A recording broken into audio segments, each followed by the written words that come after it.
TEDxSRM for having me here as one of the speakers. So you guys must have had lunch and drinks. So if we talk about drink, another fluid that comes into our mind is blood. And for the next 12 to 15 minutes, I'll be the vampire and I'll be only talking about blood. So what happens when we donate blood? But first, let's talk about why do we need blood? 150 million units of blood is annually required throughout the world, but we can only gather 88 million units. That is a shortage of 40%. In India itself only, annually 12 million units are required, where we can gather only like 9 million units. Still 3 million short. That is a shortage of 25%. Out of those 9 million units also, 70% comes through voluntary and paid donations and 30% comes through family replacements. In India, the number of voluntary unpaid donations is 8 per 1,000 population, whereas in New Zealand it's 113 and Japan it's 70. So we are way too short. But these stats are improving. An increase of 8.6 million units have been noticed in more than 162 countries from 2004 to 2012. The highest increase of voluntary blood donation is in South Asia, that is 78%. But still we are way short. India is way short if we talk about voluntary blood donations. If we can see the graph from WHO, where this blue depicts high-income countries and violet represents low and middle-income countries. So if we see in the age group of 25 to 44, the difference is very less. The difference lies in the age group of 18 to 24, where there is a huge margin of 21%. We in the middle and low-income countries, we are more inclined towards voluntary blood donation in the age group of 18 to 24. That is the youth. We are responsible to make change. So what happens when you donate blood? Well, when you donate blood, your blood is tested and screened for various infections, that is HIV, hepatitis A, B, C, syphilis, blood infections, etc. So that if the blood is fit, it can be given to the patients who are in the need of blood.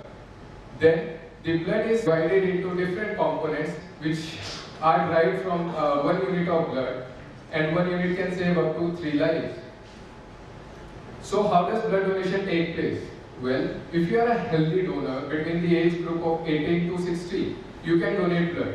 First, we set up camps as volunteers, we set up camps in universities, in marketplace, and then we ask the volunteer, we ask the donor to fill a simple form. The form is very simple. It is used just to get your personal details, because after the screening is done, the reports that has been sent, they are sent to your email IDs and they are couriered to your home address.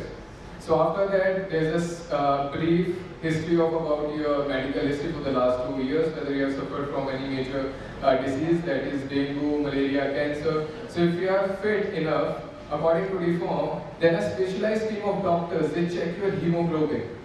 If your hemoglobin for girls, it should be above 11, for boys it should be above 30. So if your hemoglobin is right and your blood pressure is under control, then you can donate blood. And from one individual, 350 milliliter of blood is taken, which usually a body recovers in just 42 to 48 hours. So these are the common myths associated with blood donations. You don't need me. You have got plenty of donors. Well, the truth is very shocking. If we talk about US, we have already shown the data of India, but if we talk about US, only 5% of the eligible population takes time to donate blood. Another is, I don't have time to donate blood. Guys, it just take 10 minutes to donate blood and 5 minutes to fill the form. I can't give blood because I'm afraid of needles. Well, I can't tell you about how you can overcome the fear, but I can definitely tell you and assure you that facing that fear to save someone's life is worth trying. When there is a requirement, blood can always be manufactured. It is not true. Blood can never be manufactured. It has to derive from one's body only. Blood donation can tell me if I am HIV positive. Yes, it will tell you, but it's a good thing. At least you get to know. But the reports are kept very confidential. Nobody else will get to know whether you have HIV or whether you have any sort of diseases. But it's better for you because whenever the screening is done, Those tests, if you want to get into market and you want to do those tests, it will easily cost you anything between 3,000 to 4,000 rupees. But whenever you are saving someone's life, you are saving money also. You are having your health checkup in every 3 months, because you can donate blood in every 3 months. Then blood lasts forever. It is not true. Under refrigeration, the red blood concentrates, they last only for 42 days, and the platelets, they last for just 5 days. Diabetic patients cannot donate blood. Well, if you are diabetic too, that is, you are not insulin dependent, you can donate blood. And the most common and the most famous myth, that is, after donation the person becomes weak. But it's not true. On the contrary, actually the person becomes more healthy, because the red blood cells, they are replaced with the new red blood cells, and it reduces the chances of heartthrob, because it reduces the level of iron in your blood. In fact, it also reduces the risk of lung cancer, colon cancer, your kidney cancer, liver cancer. So blood donation is very beneficial. How can we promote voluntary unpaid blood donation?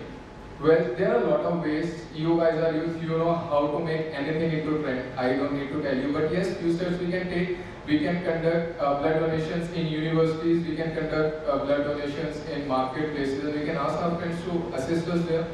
We can put Facebook profiles while donating blood so that people get motivated. You can make special sort of pins and badges for the donors. That are just few ways how we can motivate people and how we can, this promote voluntary unpaid blood donations. But the ways are way more, and you guys know better than me. So this is a very famous and very close Sanskrit quote to my heart, but unfortunately I am not that good in Sanskrit, so I have brought the English translation as well. So it says, night will be over, there will be morning. The sun will rise, the lotus flower will open again. While the bee inside the lotus flower was thinking thus, the lotus plant was uprooted by an elephant. So I'd like to share a very short story of a guy. Scholar at school level, he was doing everything right, national and various state level sports competition, national level Olympiads. His life was very good till 9th standard. In 9, he suffered from malaria. Then in 10, again he suffered from chicken pox. In 11th, he got jaundice. In 11th itself, he got chikungunya. Then in 12, he again got jaundice, and then he got dengue. That dengue was the elephant for that guy who was living inside the lotus. What happened because of the previous 4 or 5 years of medical history, his body was very weak. And when dengue hit him, it hit him hard. It hit him really bad. His platelets went down to 8,000. Normally 20,000, platelets till 20,000 are fine. Below that, it is critical. And his platelets went down to 8,000. He was on the deathbed. The stories of mine. Eyes there on the deathbed when my platelets went down to 8,000. Eyes having blackouts. I could see my family crying like hell, because they were seeing me dying in front of them. But I was fortunate enough, because 2 units of platelets they were arranged and they were injected into my blood, and I somewhere survived. It didn't make me feel anything special. But when I got into my first year of college, then one of my close childhood friends, she was like, why don't we join this social service organization? I was like, why do I need to join that? So at that time, I only used to concentrate mostly on how to get into Google, because Google was like the ultimate dream place for me to work into. But then she's like, you just do it, and I was like, what's the benefit in joining? She's like, you'll get a certificate in the end that is very beneficial in if you want to go into post-graduation or if you want to go into any job. Those certificates of social service, they are very useful. I didn't think twice. I wanted to get that certificate really bad to get into Google. But over a series of events, one event happened to be the blood donation camp. So we were briefed about the blood donation team, how we have to approach people, how we need to make them understand that you need to donate blood. We tried our level hard. But I was really shocked after seeing the reaction of our normal generation. They were so reluctant about blood donation, they didn't want to donate blood. And that day I actually got to know that I was the bee in the lotus. If people's attitude is still the same, and that would have been at my time also, and blood donation, they were not used to happen at that time, I would have died. And that day I decided that I have died once, I don't want to die twice. I decided to devote my life for the benefit of the people, to make change in people's life, to make it better.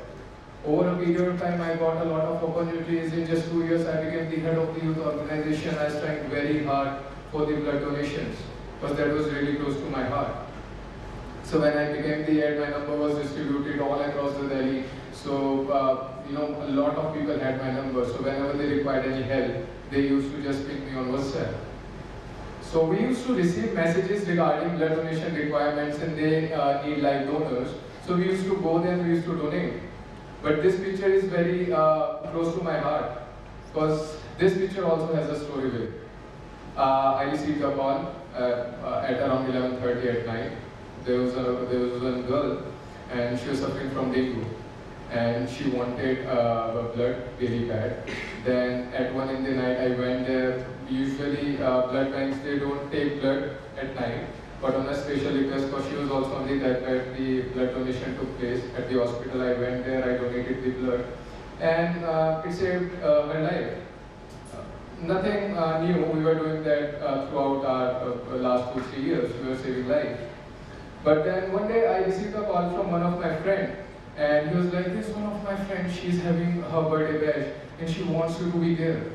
I didn't understand, I didn't know her, but still I went there, and as soon as I entered her party, she was like, hey Harsh, how are you, glad to meet you. I was like, I don't know you, how come you know me? So she was like, Harsh, can remember, I was on the deathbed, and you were there, and you came to help me, you came to donate blood, and that changed my life. I also got a new life, and I forgot my birthday, whatever my birthday used to be on whatever day, but at that day I decided I got reborn. That day I celebrated my birthday, and now I kept on celebrating the birthday on the same note.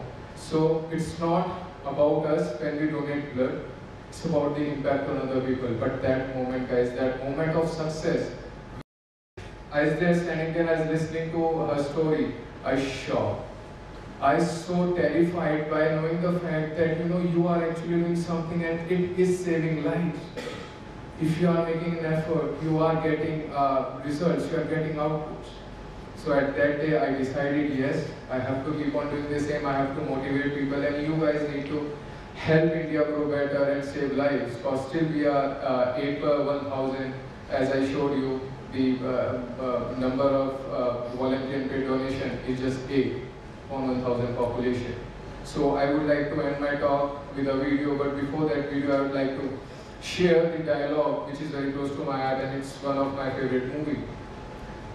It's a very beautiful day today that we have gathered together, but there will be dark days ahead of us too. There will be the days when we don't feel alone, we don't feel shattered. In those days, the hope is needed most. We have to be greater than what we suffer.